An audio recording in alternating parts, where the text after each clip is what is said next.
He reached for his phone without looking, already knew what it would say. The laundromat dryer rumbled through the floor, 23 rotations before it stopped. He'd counted last night, too. The efficiency apartment was 54 degrees, he could see his breath. The Murphy bed mechanism clicked when he sat up, crossed the cold linoleum to the window. Frost covered the glass in patterns he'd traced before. Outside, the parking lot was empty except for his truck. On the small table sat his mother's Bible. He'd been sorting through her boxes tonight, 4 months after putting her in the ground. The bookmark was still at Psalm 37, "The meek shall inherit the earth." When he opened it, the ATM card fell out. Sticky note fluttered to the floor. He picked it up. His mother's handwriting. Blue ballpoint pen on yellowed paper. For when you need to remember who you are. The card was heavy plastic, old style from 1987. Embossed letters, Nathan J. Pierce, joint account holder. He didn't remember any account. His mother had lived on Social Security, same small house for 60 years. Maybe she'd saved something. $200, $300 if she'd been careful. He set the card next to his phone. Outside, a car engine started. Early shift worker, 3:50 a.m. Tomorrow he'd try the card. Tonight, he just needed to know if he'd ever stop waking at 3:47, ever stop counting rotations, ever remember who he used to be before he signed those papers on day 28.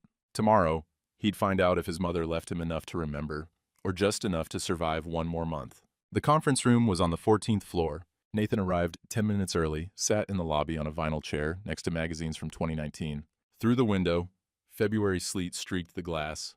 Marcia Holloway's assistant called his name at 4:15. Linda was already seated. Marcia sat at the head of the table. Nathan took the chair across from his wife, ex-wife, almost, and noticed Linda was texting. She didn't look up. "Mr. Pierce." Marcia slid 9 pages across the table. "I've marked everywhere you need to initial. Signature goes here on the last page." Nathan scanned the first page. Settlement agreement. Dissolution of marriage. The words blurred together. "This is the same version I emailed you last week," Marcia said. "Everything we discussed." Nathan hadn't discussed much of anything. He'd received the preliminary papers at school, in front of his third period class. His mother had been dead 12 days. The funeral was 4 days ago. He'd signed a form saying he understood he had 30 days to respond. Today was day 28. "Shouldn't I have a lawyer look at this?" His voice sounded wrong to his own ears. "Mr. Pierce, we've been over this. Linda could have asked for much more." Marcia tapped the pages. "This is fair. Initial here, here, here. Sign here." Linda's phone buzzed. She glanced at it, typed something, set it down. The joint savings account would be divided, $242,000 to Linda, $38,000 to Nathan. The house, which Nathan had renovated over 15 years every weekend, tile and cabinets and windows, would remain Linda's property. She'd refinanced it 9 months ago, removed his name from the deed. He'd signed the quitclaim because she said it would get them a better interest rate. His truck would go to Linda. The furniture he'd built, dining table, bedroom set, bookshelves, would stay with the house. "The settlement becomes final in 90 days unless you contest," Marcia said. "But I strongly advise against contesting an agreement you've signed." Nathan's hand hovered over the signature line. 47 seconds. He counted them later. His mother had taught him to take the high road. "People remember how you act when things fall apart," she used to say. Fighting over money would make him look petty. Cedar Falls was a small town. He signed with a pen Marcia provided. His had run out of ink 2 weeks ago. He hadn't bought a replacement. Linda stood immediately. "Thank you for being reasonable, Nathan." Marcia gathered the pages.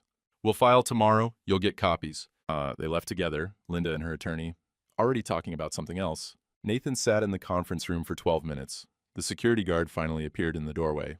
"Sir, are you okay?" "I don't know," Nathan said. He walked 8 blocks to his apartment in the sleet. No umbrella. He'd donated that too, along with most of his clothes, when he moved out. The efficiency was all he could afford on a teacher's salary. 480 square feet above a laundromat, $240 a month. He passed the house, Linda's house, on 5th Street. The lights were on. 7 of 9 windows. Her Lexus was in the driveway. The garage door was open. He could see his workbench inside, his tools on the pegboard. He reached for his keys, then remembered. He'd turned them in 3 months ago, per the preliminary separation agreement. Checked his pocket anyway. Found the receipt from the funeral home. Balance due, $340. The new apartment key was brass. His old house key had been silver. He had to shoulder the door open. The latch was misaligned. Inside, the Murphy bed was still down from this morning. The dryer in the laundromat hummed through the floor. The radiator clanged, but produced almost no heat. He set the receipt on the table and sat on the edge of the bed. The papers said uncontested. But Nathan was starting to realize the only thing he hadn't contested was his own erasure. Nathan stood at the window of his efficiency apartment, looking out at nothing. The street was empty. Sleet had turned to freezing rain. He could hear it on the roof of the laundromat below, a sound like static. His suit jacket hung over the chair, soaked through at the shoulders. He hadn't owned a top coat since the separation. That had been donated too, along with the winter boots and the good gloves and everything else that didn't fit in 6 boxes. The settlement papers were in his jacket pocket. He should read them again, make sure he understood what he'd signed. But his hands were shaking, not from cold, from something else he didn't want to name. And the pages would just blur anyway. He thought about calling someone, his mother's sister in Arizona, maybe, or his friend Tom from the Rotary Club. But what would he say? I signed away 15 years of work because my wife's lawyer told me it was fair. I gave her the house I rebuilt with my own hands because I was too tired to argue. The funeral program was in his pocket too, next to the receipt. He pulled it out. His mother's face on the cover, a photo from 10 years ago, Lillian May Pierce, 1943-2024. Beloved mother, grandmother, friend. He'd been the only one in the family section at the service. Linda hadn't come. Said she couldn't handle watching his mother suffer, even though his mother was already gone by then. Linda's name wasn't in the program. Nathan folded it carefully and set it on the table. Tomorrow he'd go to school, teach APUS. History to seniors who were already checked out, already thinking about college and summer and anything except the Constitutional Convention. He'd grade papers in the evening because there was nothing else to do in a 480-square-foot room with a Murphy bed and a hot plate and no one waiting for him. Tomorrow he'd wake up and it would still be true. He'd signed the papers, given her everything, kept his pension and $38,000 and his dignity, if sitting alone in the cold counted as dignity. Outside, a truck passed, headlights cutting through the sleet. For a second, Nathan thought it might be Tom coming to check on him, but the truck kept going. No one was coming to check on him. He pulled the Murphy bed mechanism. It clicked into place. Climbed in, still wearing his dress pants and shirt. The sheets smelled like the detergent from the laundromat. Everything in this apartment smelled like other people's laundry. He closed his eyes, opened them. The clock on the wall said 5:47. In 10 hours, he'd be standing in front of a classroom, pretending everything was fine. The dryer downstairs started again, 23 rotations he already knew. He'd counted them every night for 16 weeks. He didn't sleep, just lay there in the dark, listening to the rain turn to ice on the window, waiting for morning. 4 weeks later, Nathan's checking account showed $127. Rent was due in 3 days. He drove to the pawn shop on East 4th Street on a Wednesday afternoon, 2:20 p.m. During his planning period, the shop smelled like gun oil and old leather. A customer was browsing rifles in the back. Nathan set his father's watch on the counter. The owner, a man Nathan recognized from Rotary Club meetings, though neither of them acknowledged it, examined the watch with a jeweler's loupe. 1974 Timex, leather band worn soft from 40 years on Jim Pierce's wrist. On the back, engraved, "To Jim Pierce, 40 years service, Cedar Falls Cooperative." "I can give you 180, the owner said. 240, Nathan said. "That's 1 month's rent." The owner looked at him for a long moment. "All right." He counted out the cash slowly. Mostly 5s and 1s. It took 90 seconds. Nathan didn't take the receipt. The customer in the back had stopped browsing. Nathan could feel him watching. "You sure about this?" the owner asked. Nathan picked up the money. "Yes." Outside, he sat in his truck and looked at the bills in his hand. His father had worn that watch every day for 40 years, never missed a shift at the grain elevator. Nathan had promised his mother he'd keep it in the family. The watch had survived his father's 40 years of work. It wouldn't survive Nathan's first month divorced. 6 weeks after signing, Nathan needed to look presentable for parent-teacher conferences. He retrieved his suit jacket from the coat hook in the faculty lounge. When he slid his arms in, the shoulders hung loose, the fabric bunched at his waist. He tried his belt. The usual hole was too loose. He tightened it 2 notches. Diane, the school secretary, glanced up from her desk as he passed. "Looking sharp, Nathan." He nodded, kept walking to the faculty bathroom. The fluorescent light buzzed and flickered. He stood at the mirror, adjusted his tie. The tie was blue-striped, the same one he'd worn to his mother's funeral. He hadn't had it cleaned. The man in the mirror looked wrong. Hollow cheeks, gray skin. For 2, maybe 3 seconds, Nathan didn't recognize himself. He adjusted the jacket, left quickly. His first conference was at 6 p.m., Emily Hart's parents. Emily, who'd said in the hallway 3 weeks ago, Nathan had overheard it, "My mom says Mr. Pierce got divorced because he's boring." Emily's mother was the one who'd donated Nathan's suit jacket to Goodwill. The good one, the tailored one. Nathan was wearing the cheap one now, the one that didn't fit, the one that made him look like he'd borrowed clothes from someone else's life. Month 3. Nathan needed a dress shirt for conferences. The ones he had were wearing through at the collars. He drove to Goodwill after school, 2:40 on a Tuesday. The store smelled like detergent and basement must. He browsed the dress shirts, looking for his size. Found a blue Oxford, size large, $3.99. Red tag, which meant half off today, $2. He checked the tag. Noticed the third button on the left cuff was missing. He'd meant to replace that button 2 years ago. Never did. His mother had given him this shirt. Christmas 2019. He'd worn it to Thanksgiving dinner last year, the last dinner with Linda before everything fell apart. Nathan, is that you? Mrs. Kowalski stood behind the register, former student's grandmother. Jenny Kowalski, class of 2018. Nathan looked up, nodded. Oh, honey, that's your shirt. Mrs. Kowalski came around the counter. I recognize it. Don't buy it. I'll just give it to you. I don't want it, Nathan said. It's yours. Mrs. Kowalski was louder now, thinking he didn't hear. Let me take it off of the rack. Please don't. But she was already walking toward him, hand extended. The other shoppers had stopped browsing, 4 of them, all watching. Nathan set the shirt down carefully, walked out. Mrs. Kowalski stood holding the shirt, confused, as the door closed behind him. In the parking lot, Nathan sat in his truck. Through the window, he could see Mrs. Kowalski at the register, talking to another employee. They were looking at the shirt. One of them wrote something on a piece of paper, attached it to the hanger. Hold for N. Pierce. Month 4, week 14. Nathan shopped at 7:15 p.m. to avoid people he knew. His cart held ramen, 12 packs, coffee, eggs, discount bread. A stack of papers sat on top. Homework he was grading in the apartment because there was nowhere else to sit. He rounded the corner into the meat section and saw Linda at the counter. Keith was with her. 34, real estate agent. He was buying ribeyes, 2 of them, $43.80, the price tag said. Keith's hand rested on Linda's lower back. Possessive. He was wearing cologne Nathan could smell from 6 feet away. Linda saw him. Nathan. Nathan stopped. His cart stopped. You look... Linda's voice was loud, like she wanted Keith to hear how nice she was being. Are you eating enough? Keith turned, smiled. Hey man, no hard feelings, right? These things happen. Keith was wearing a Rolex. Nathan noticed because he'd just sold his father's Timex for $240. Keith's watch probably cost more than Nathan's monthly salary. Nathan tried to speak. Couldn't. His throat had closed. Keith and Linda's cart was full. Wine, $18 bottle, fresh vegetables, cheese.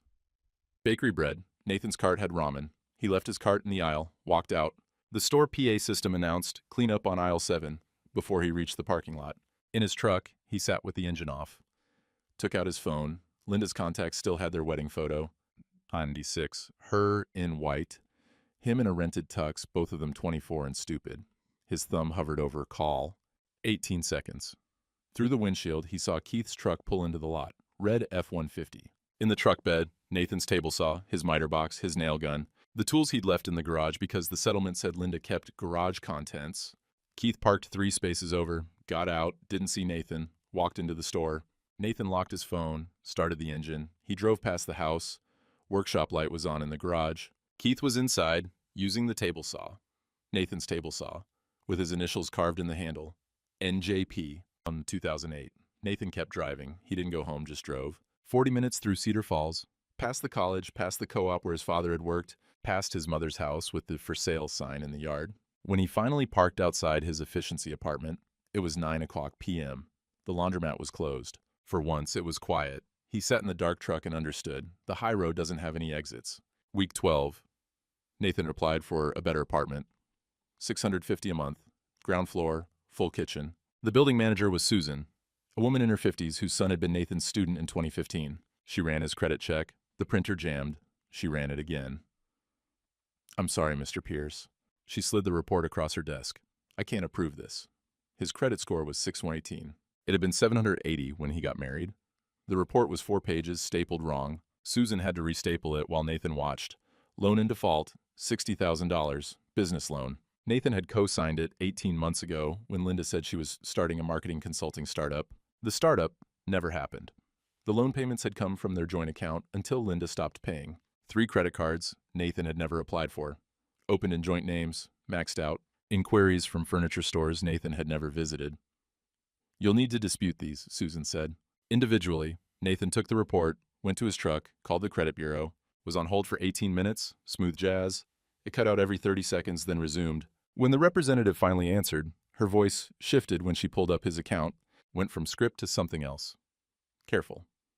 You'll need to file disputes in writing, she said. Each one separately. The process takes 90 days minimum. Nathan hung up, sat in the parking lot, outside the apartment building he wouldn't be moving into. The credit report showed 6 different ways Linda had spent his name. He was just starting to wonder what else she'd spent. 3 days earlier, week 11, March 12th, 9:15 a.m., Linda had arrived at the Goodwill donation dock, 4 garbage bags in her trunk, black, heavy-duty. She popped the trunk, and a volunteer came over to help. Spring cleaning? Mrs. Chen, 60-something, former neighbor from 2 streets over. Just things I don't need anymore, Linda said. Mrs. Chen opened the first bag, men's dress shirts, nice ones. These look good. Somebody will be happy. Linda handed over the last bag. Her hands shook slightly. She crossed her arms, steadied them. Mrs. Chen paused. Are you sure about this? It's just things, Linda said. She drove away quickly. Mrs. Chen stood in the loading dock, holding a bag of clothes that still smelled like cedar, and didn't say what she was thinking. 3 days later, Nathan found his shirt on the rack. Week 14, Nathan arrived at Cedar Falls Methodist for the 8:30 service, early service. He'd attended for 12 years, taught Sunday school for the kindergarten class from 2018 to 2022. Margaret, the church secretary, intercepted him in the lobby. Nathan, she didn't meet his eyes, handed him a folder. Inside was a letter, typed, from Pastor Williams. Request to attend different service time to avoid potential discomfort for both parties. The letter was dated 3 days ago. Margaret had waited until Nathan arrived to give it to him. Linda needs her church family during this difficult time, Margaret said quietly. Nathan read the letter standing in the lobby. Other parishioners slowed down walking past, then sped up.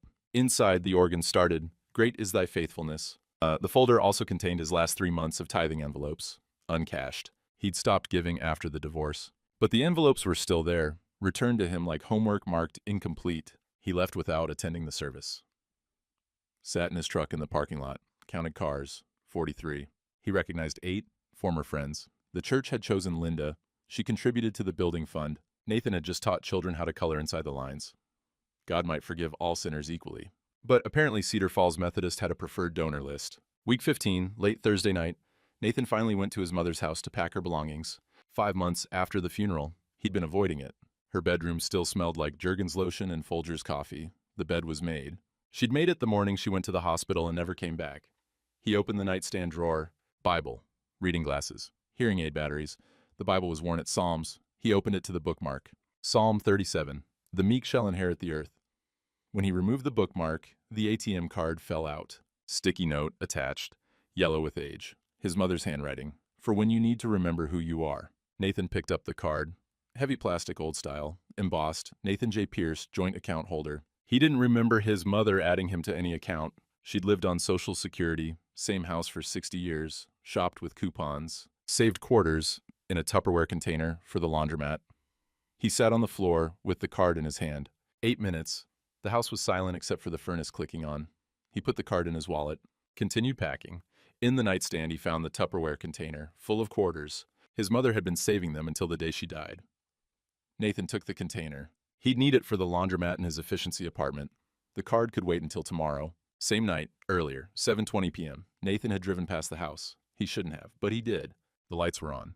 Kitchen window visible from the street. Linda had never liked curtains. Said they made rooms feel smaller. Nathan parked 3 houses down, engine off, sat in the dark truck, and watched. Keith was chopping vegetables at the island. Nathan's butcher block, the one with knife marks from 10 years of meals. Keith was using Nathan's chef's knife, the one Nathan had sharpened every Sunday.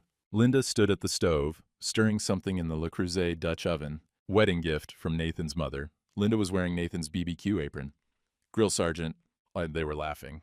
Nathan couldn't hear the words, but he could see their mouths moving. Keith set down the knife, walked behind Linda, put his hands on her waist, kissed her neck while she stirred. Linda leaned back into him, smiled. They moved around each other naturally, passing ingredients, tasting from the spoon. Keith fed her something. She laughed again. Nathan watched for 8 minutes. The dashboard clock moved from 7:20 to 7:28. He should leave. He knew he should leave. But he couldn't look away from the kitchen he'd remodeled, the tile he'd laid, the cabinets he'd installed, the window he'd replaced last summer for $850 in materials. Keith was wearing the apron, using the knife, standing in Nathan's space, living Nathan's life, making Linda laugh the way she used to laugh with Nathan before she learned to fake it. A porch light turned on 3 houses down, Mrs. Patterson's house. She stepped onto her porch, looked toward Nathan's truck. Nathan started the engine. drove away. He pulled over 2 blocks later, hands shaking on the steering wheel, not from cold, from something else. The worst part wasn't seeing them together. The worst part was seeing Linda laugh. Real, unguarded laughter, the kind she used to have with him in 1996, 1998, 2003, before everything calcified into performance. She'd been happy once with Nathan. He remembered that. Thanksgiving dinners where she'd lean into him the same way she'd just leaned into Keith. Nights cooking together in that kitchen, her stirring while Nathan chopped, moving around each other like dancers who'd practiced the routine 1,000 times. When had she stopped laughing? When had he stopped noticing? Nathan drove home. It was 7:50 when he parked outside the Efficiency. The laundromat was closed, quiet for once. He sat in the dark truck and understood something he'd been avoiding for 16 weeks. Linda wasn't performing with Keith, she'd been performing with Nathan. For years, maybe. Performing contentment while planning her exit. The house, the tools, the laugh, all of it belonged to Keith now. Nathan was just the man who'd built it, paid for it, and signed it away, because he thought that's what good men did. Tomorrow, he'd pack his mother's belongings. Find whatever she'd left him. $200, maybe $300. Tomorrow, he'd try to remember who he was before day 28. Tonight, he just needed to sit in the dark and accept that the high road didn't have exits. It just had rest stops where you could watch other people live your life through kitchen windows you'd installed yourself. Week 16, day 112. Nathan woke at 3:47 a.m. with the card on his mind. He waited until the bank opened. Drove there at 9:05 during his planning period. The ATM was in the lobby. He slid the card in. Selected balance inquiry. The screen went blank, flickered. Displayed insufficient display width, contact branch representative. Nathan stood at the ATM for 30 seconds. Tried again, same message. Inside, he waited for the branch manager. The lobby was too warm. He was sweating in his Goodwill blazer, the cheap one that didn't fit right. Mr. Pierce? The manager's name tag said Robert Halstead. He was pale before Nathan even spoke. I need to check my account balance, Nathan said. He slid the card across the desk. Robert typed something, went very still, typed again. Pierce, you need to speak with our private wealth division. I just need the balance. The balance is... Robert looked at his screen. At Nathan. Back at the screen. Sir, this account is outside normal branch access. I'm calling our main office. 10 minutes later, Nathan was on the phone with a woman named Patricia Edmonds, Private Client Services, Des Moines. Mr. Pierce, can you verify your social security number?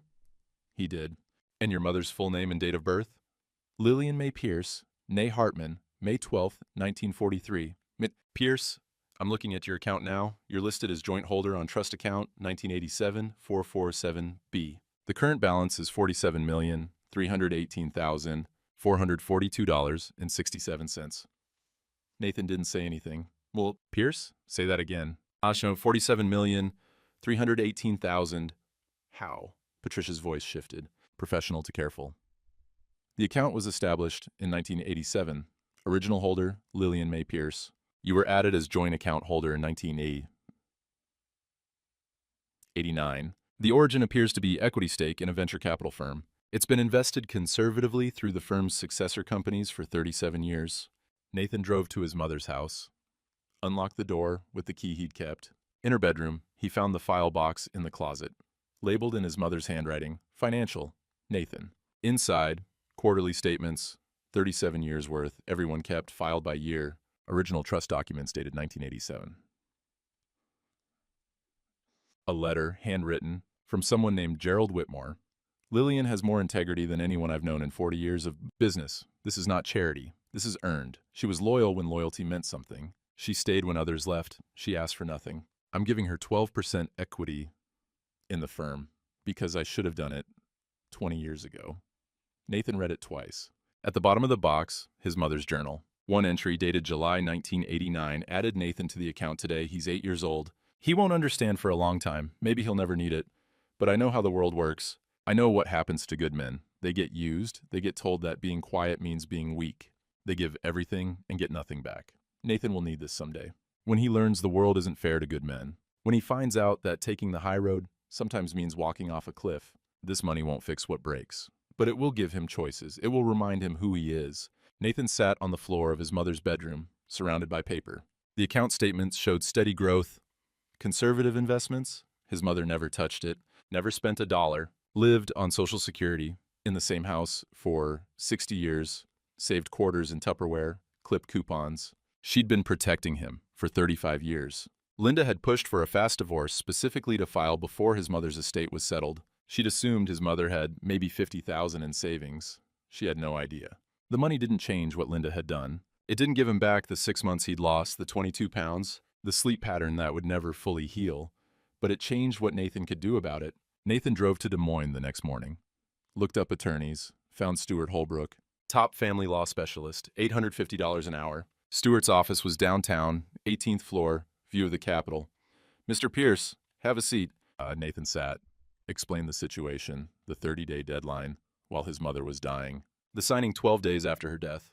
The settlement, 80-20 split, house gone, truck signed over, credit destroyed. Stuart listened, took notes, asked questions Nathan couldn't always answer because he hadn't asked them himself on day 28. "The settlement becomes final on day 118 unless you file to vacate," Stuart said.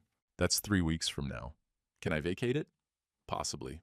We'd argue temporal duress, you signed during acute grief, 12 days post-bereavement, undue influence, attorney pressure during vulnerable state, unconscionability. The split has no legal justification, and if we dig into her finances, we might find more." "Like what?" "You said she defaulted on a loan you co-signed. That's fraud if she misrepresented the business purpose. You mentioned credit cards you didn't apply for. That's identity theft. Let me subpoena her financial records. See what's there. How much will this cost?" Stuart looked at Nathan, at the Goodwill blazer, the cheap shoes. "Do you have resources?" "Yes," Nathan said. I do now." Then let's make her wish she'd been fair the first time." Nathan thought about it. About Linda in the kitchen with Keith, laughing. About his shirt on his Goodwill rack with a note, "Hold for N. Pierce." About Mrs. Kowalski trying to give him his own clothes. About the church letter. About waking at 3:47 for 112 nights. About his mother's journal. "When he learns the world isn't fair to good men, I don't want to make her wish anything," Nathan said. "I want what's fair." Fair meaning? 50-50. "I want my credit fixed. I want the court to know what she did. And I want it on record so she can't do it to someone else." Stuart nodded. "We'll file by Friday." Nathan stood, shook Stuart's hand, drove back to Cedar Falls. That night he woke at 3:47. But for the first time in 16 weeks, he didn't count the dryer rotations. He got up, made coffee, sat at the small table in his efficiency apartment, opened his laptop, wrote down everything he remembered about the settlement negotiation. Every date, every conversation. Every time Linda had asked him to sign something in the year before she filed, the money didn't change what Linda had done, but it changed what Nathan could do about the truth. Stuart filed the motion to vacate on Friday. Motion for discovery followed on Monday. Week 19. Linda's financial records arrived via subpoena. Nathan drove to Des Moines. Stuart's conference room. Papers spread across the table. "Your ex-wife is either very stupid or very arrogant," Stuart said. "I'm thinking arrogant."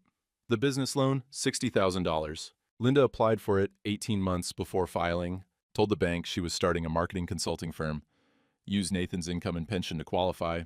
The startup never happened. The loan went into default 4 months after disbursement. Linda had transferred the money to a personal account, then spent it. 3 credit cards opened in joint names.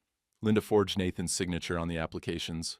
Total debt, $42,000, all maxed out. Purchases, furniture, clothing, electronics, none of it in the marital home when Nathan moved out. 6 months before filing, Linda transferred $90,000 from the joint savings to a personal account Nathan didn't know existed. 9 months before filing, Linda refinanced the house, removed Nathan from the deed, took a $50,000 cash-out equity loan. The money went to the same personal account. "She was stripping assets while you were taking care of your dying mother," Stuart said. "Systematically. This wasn't impulse. This was a plan." Stuart slid another page across the table. Email, printed from Linda's work account, sent to someone named Jenna, filing this week. "Timing is perfect. He's so distracted with his mom he'll sign anything. Marcia says we can get 80-20 if I push hard enough. He won't fight. He never fights." The email was dated 1 week before his mother's funeral. Nathan read it 3 times. "We'll depose her in 2 weeks," Stuart said. "She'll have to answer under oath. Why she filed the day after your mother's funeral. Why she served you at school. Why she pushed a 30-day deadline. All of it. What do you think the court will do? Void the settlement. Order equitable distribution, 50-50. Make her pay your legal fees. Possibly sanctions against her attorney for exploitation of temporal duress." Stuart paused. "How much do you want to hurt her?" Nathan looked at the email. "He won't fight. He never fights." "I don't want to hurt her," Nathan said. "I want her to see what fair actually looks like." That night, Nathan's phone rang. Linda. He let it go to voicemail. She called again. 5 times in 20 minutes. Finally, he answered, yes. Nathan, what are you doing? Her voice was tight, controlled. Stuart Holbrook? Really? He costs a fortune. I can afford it. This is insane. The settlement was fair. We agreed. You agreed. I signed because Marcia told me I'd look petty if I fought. Because you filed the day after my mother's funeral. Because I was too tired to think. Silence on the line.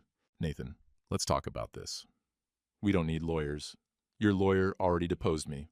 In my head. Every day for 16 weeks. Now it's your turn. I'll offer 60-40. You can have the truck back.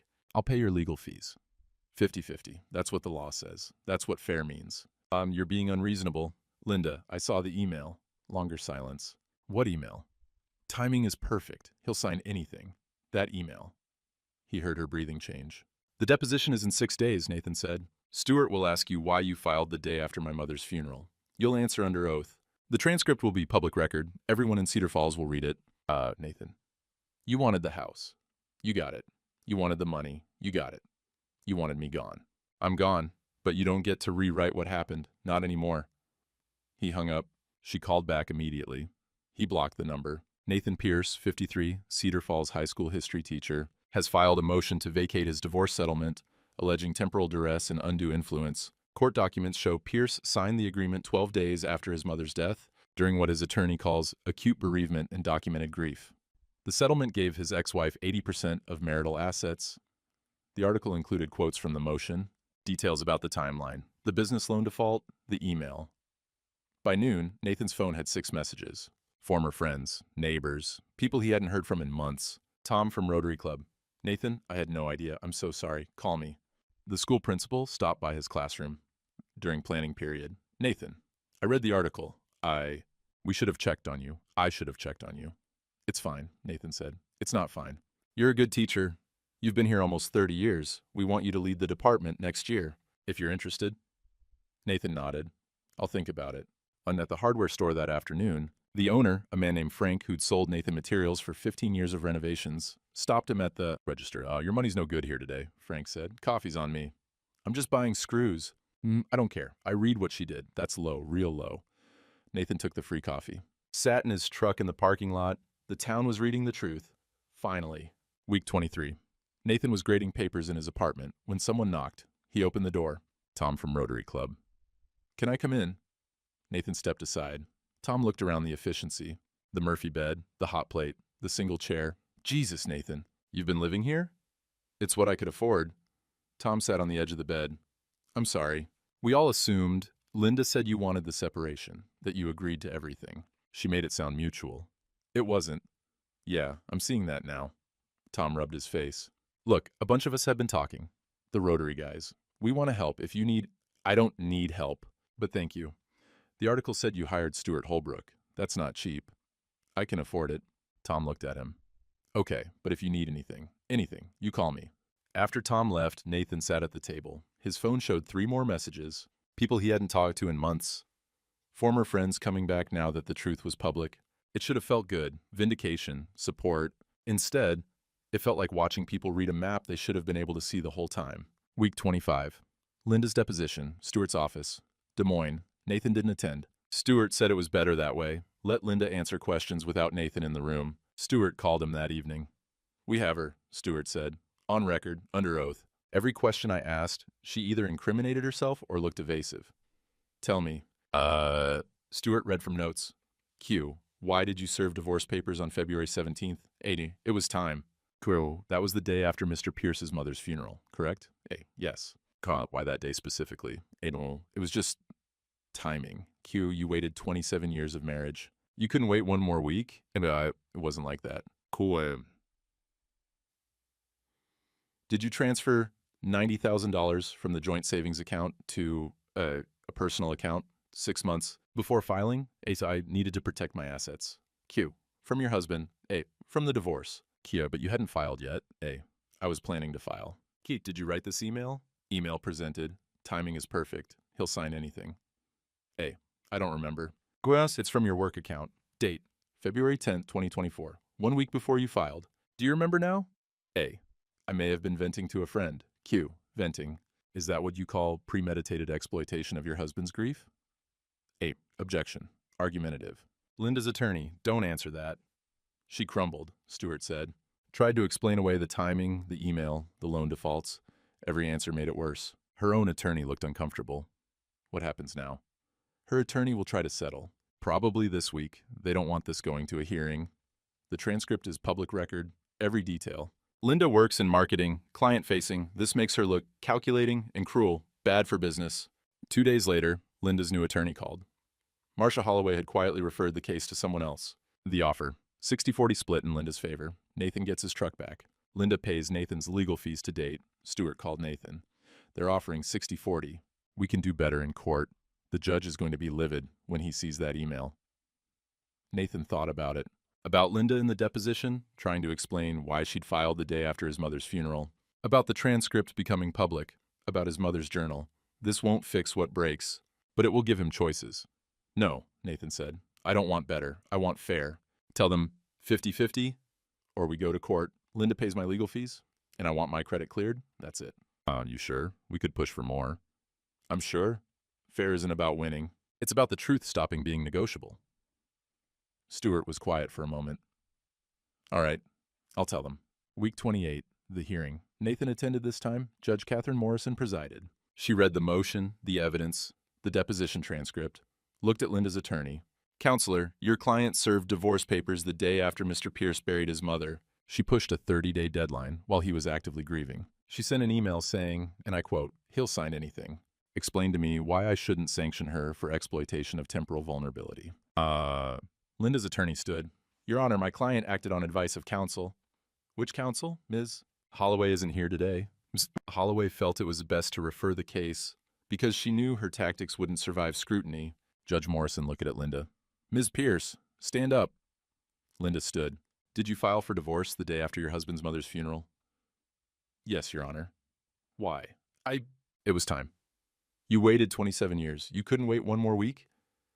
Linda didn't answer.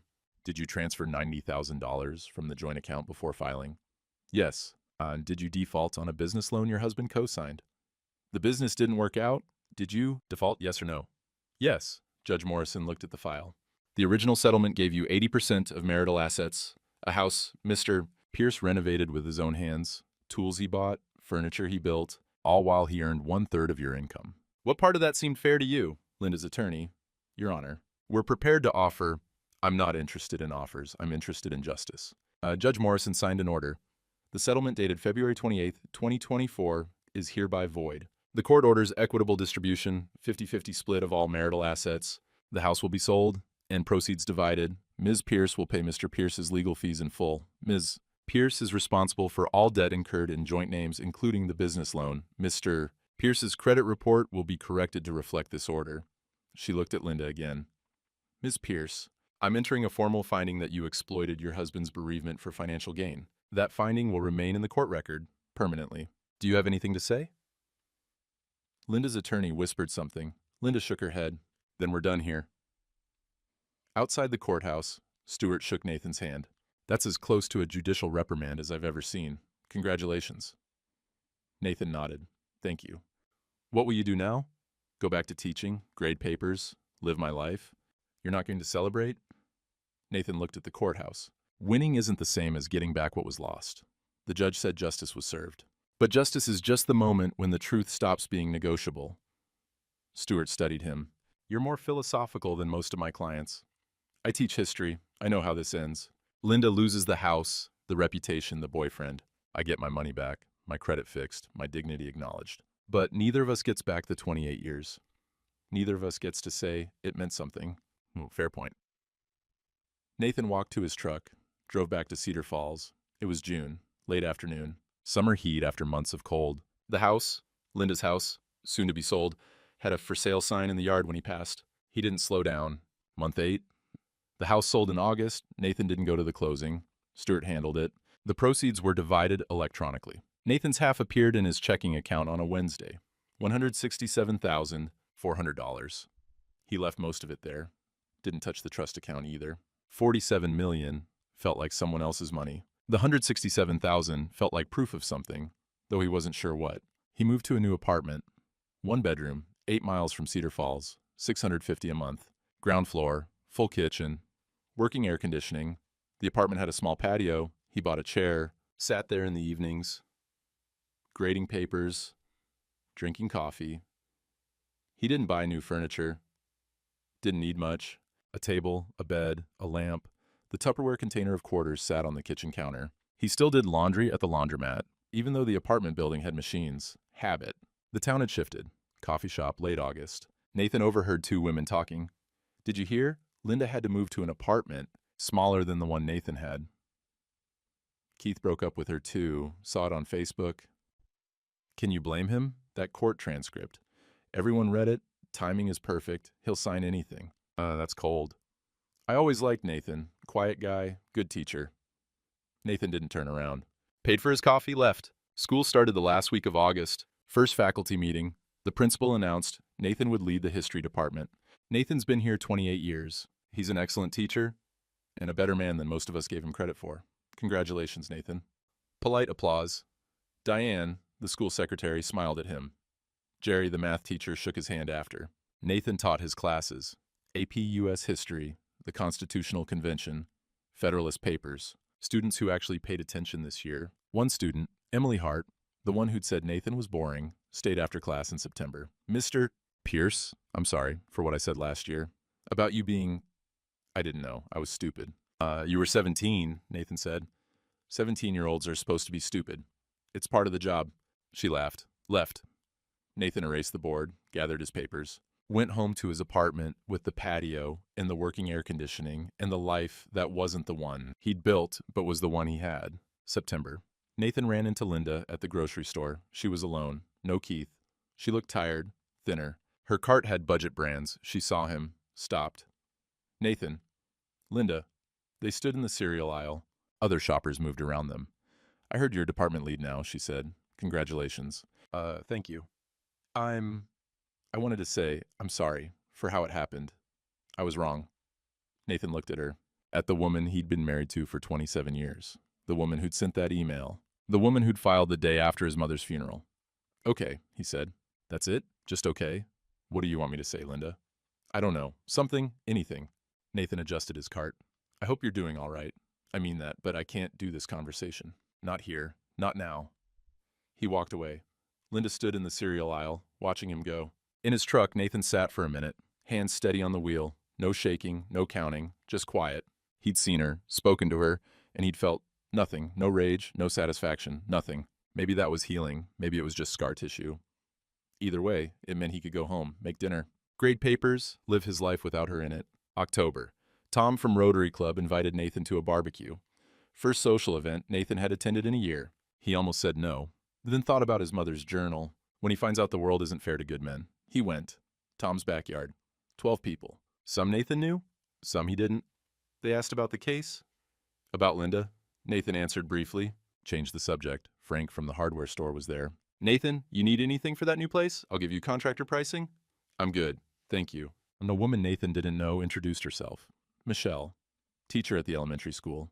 Divorced 3 years ago. They talked about schools, students, the upcoming school year. Normal conversation. No pity, no probing. She asked if he'd like to get coffee sometime. Maybe, Nathan said. Let me think about it. Fair enough. He left the barbecue at 8, drove home. Sat on his patio with a beer. He could date again, eventually, maybe. When the idea of trusting someone didn't make his hands tighten. Not yet, but someday. November. Nathan's credit report came back clean. 780 again. 35 years of perfect payment history minus the 6 months Linda had destroyed. He framed the report, hung it in his home office. Not as a trophy, as a reminder. The world wasn't fair to good men, but good men could learn to stop apologizing for fighting back. December, first snow. Nathan stood on his patio, watching it fall. The apartment complex was quiet. Families inside, making dinner, living lives. His phone rang. Stuart Holbrook. Nathan, just wanted to check in. How are you doing? I'm fine. Good, actually. I'm glad to hear it. Listen, I wanted to tell you. Linda's former attorney, Marcia Holloway, was reprimanded by the state bar. Nothing major, but it's on her record now. Exploitation of vulnerable parties during settlement negotiations. Because of my case? Partially. Apparently you weren't the only one. But yours was the one with the clearest documentation.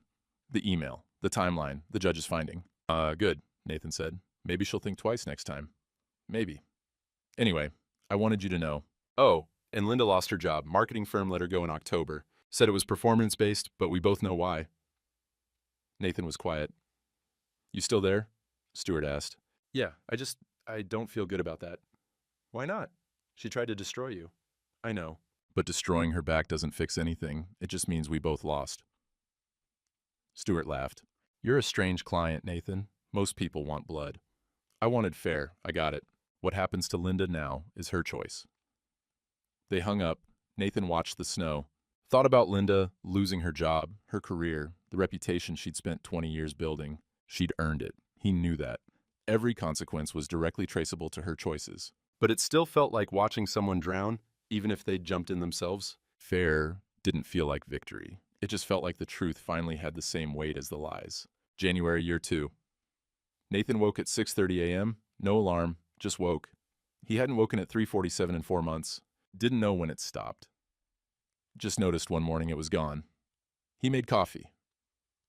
Real coffee, not instant. Sat at his kitchen table, grading AP history papers. Student essay, define one moment that changed American history. And one student wrote about Seneca Falls Convention. Women's rights, the moment women refused to accept the terms they'd been given. Nathan wrote in the margin, yes, sometimes the most important act is refusing to accept the terms you're given. His phone buzzed. Text from Michelle, the elementary teacher. They'd been on 3 dates. Coffee, dinner, movie, good morning. Still on for Saturday? Nathan replied, yes, looking forward to it. He was. Cautiously, carefully, but genuinely. February, 1 year since the signing. Nathan didn't mark the date. Didn't think about it until the afternoon, when he realized. Day 365. He'd survived. Lost 22 pounds. Gained 15 back. Still underweight, but improving. Lost a house. Gained an apartment he chose himself. Lost a marriage. Gained clarity. Lost 6 months to survival mode. Gained knowledge about who he was under pressure. The math didn't balance. It never would. But he was here. Teaching. Living. Drinking coffee on Saturday mornings. Going on dates with a woman who made him laugh. That was something. March. Nathan saw Keith at the hardware store. Keith was buying drywall screws. Saw Nathan. Looked away quickly. Started to leave. Keith, Nathan said. Keith stopped. Turned. Nathan, hey. How's the house flipping business? It's good. Busy. They stood in the aisle, neither moving. I'm not going to make this weird, Nathan said. You did what you did. It's over. But I want my table saw back. What? The table saw, with my initials carved in it, NJP 2008. It's mine, not Linda's, not yours. I want it back. Keith shifted his weight. I don't know if I still have it. You have it. I saw it in your truck last year. I want it back by Friday. Or what? Or I'll file a police report for stolen property. Linda kept garage contents per the settlement, but that saw predates the marriage. It was mine before I met her, so legally it's theft. Keith stared at him. You're serious? Completely. Fine, I'll drop it off. Where? Nathan wrote his address on a hardware receipt, handed it over. Friday, Nathan said, before 5. Keith left without buying the screws. Friday at 4:30, Nathan's doorbell rang. Keith stood there with the table saw, set it on the patio. It's all there, Keith said. I didn't use it much anyway. Thank you, Nathan said. Keith nodded, left. Nathan carried the saw inside, set it in the corner of his living room, ran his hand over the carved initials. NJP 2008. He didn't need the saw. Didn't have space for woodworking, but it was his, and getting it back meant something he couldn't articulate. Sometimes fair wasn't about the object. It was about refusing to let someone else decide what you got to keep. April, Nathan received a letter, forwarded from his old address, from Linda. He almost didn't open it. Set it on the counter for 2 days. Finally opened it Saturday morning. Nathan, I know you don't want to hear from me. I understand. But I need to say this, even if you throw this letter away. I was wrong, not just about the settlement, about everything. The timing, the email, the way I treated you in the last 5 years of our marriage. I convinced myself I was protecting my future, that you'd be fine, that you didn't really need half because you'd always been content with less. I told myself I earned more, so I deserved more, but the truth is, I was scared. Scared of being 50 and starting over, scared of being alone, scared of losing the house and the life and the image I'd built. So I made you the villain in a story where you were just tired. You were tired of pretending we were happy. I was tired of pretending I didn't resent you for being content. We should have just said that. Instead, I took everything because I could, because Marcia told me I could, because the law favored the person who acted first. I lost my job. I lost Keith. I lost my reputation. I lost the house anyway when it sold. I live in an apartment smaller than yours was. I shop at Goodwill now. I know what it's like. I'm not asking for forgiveness. I don't deserve it. I'm just saying I'm sorry. For all of it, I hope you're okay. I hope you're happy. You deserve that. Linda Nathan read it twice. Set it down. He didn't feel forgiveness. Didn't feel anger. Just acknowledgement. She'd said it. Finally. The truth. He folded the letter, put it in a drawer, didn't reply. Maybe someday he'd feel something about it. Maybe not. For now, it was enough to know she'd written it. To know the truth had reached her, even if it took losing everything to get there. May. Nathan and Michelle went to dinner, their 8th date. She asked about his marriage. He told her, not all of it, just enough. Do you think you'll ever trust someone again? She asked. I don't know, Nathan said. I'm working on it. That's honest. I'm trying to be. She reached across the table, held his hand. Take your time. I'm not going anywhere. Nathan squeezed her hand.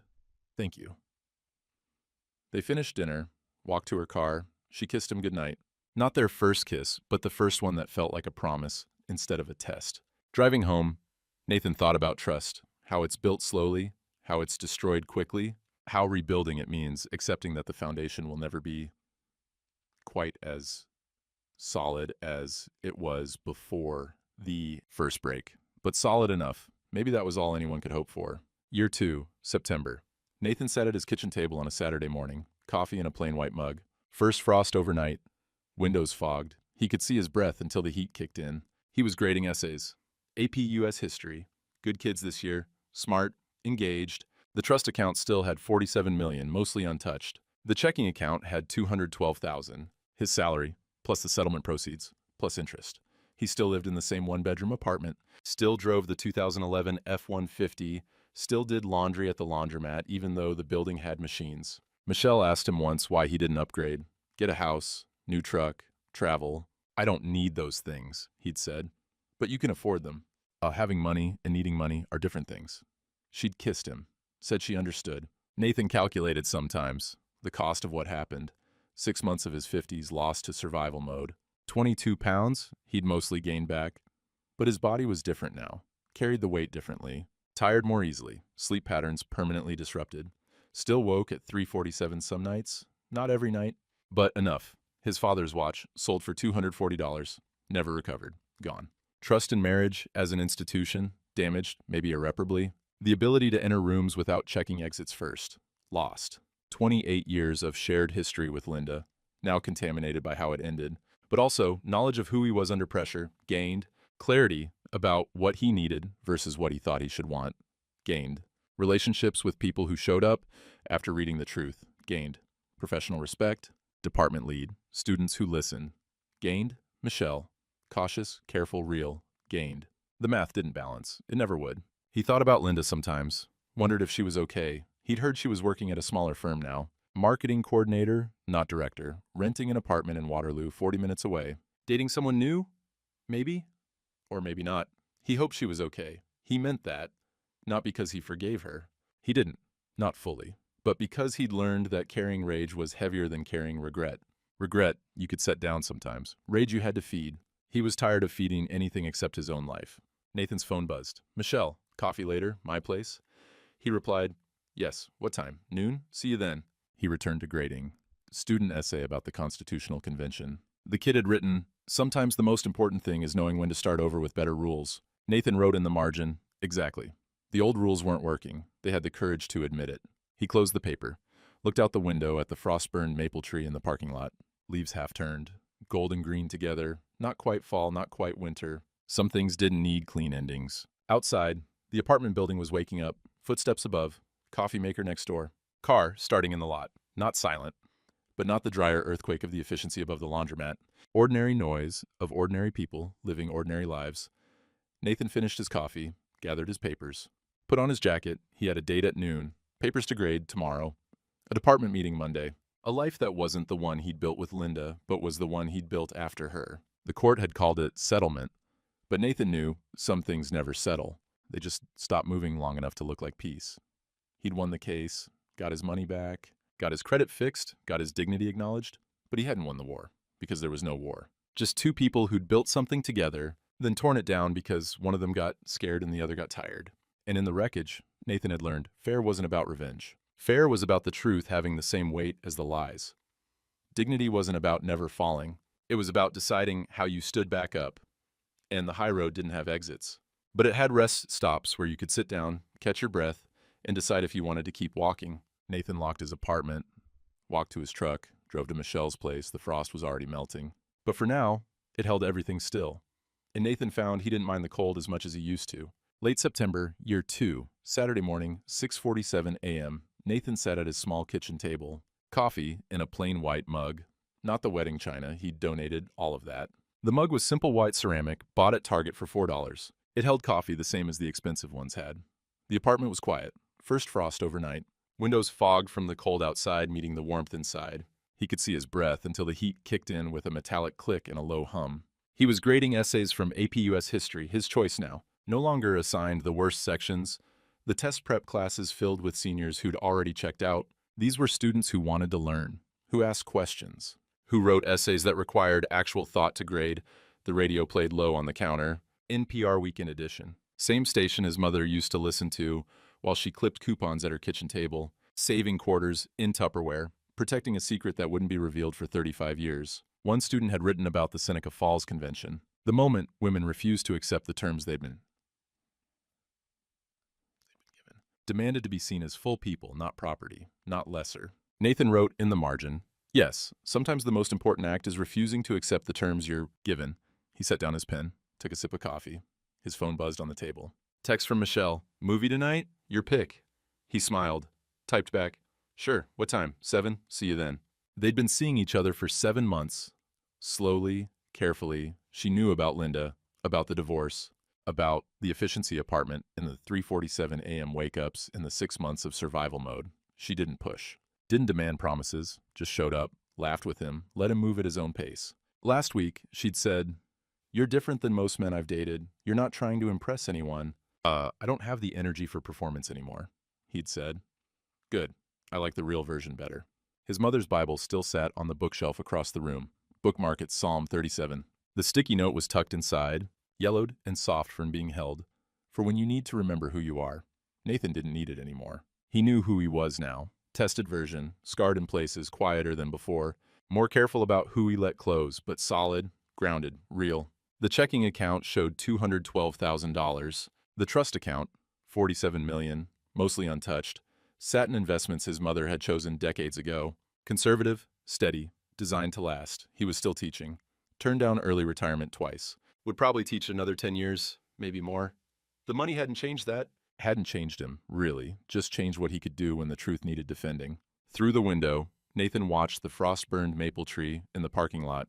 Leaves half-turned, gold and green together, caught between seasons. Not quite fall, not quite winter. He thought, some things don't need clean endings. The apartment building was waking up around him. Footsteps on the floor above.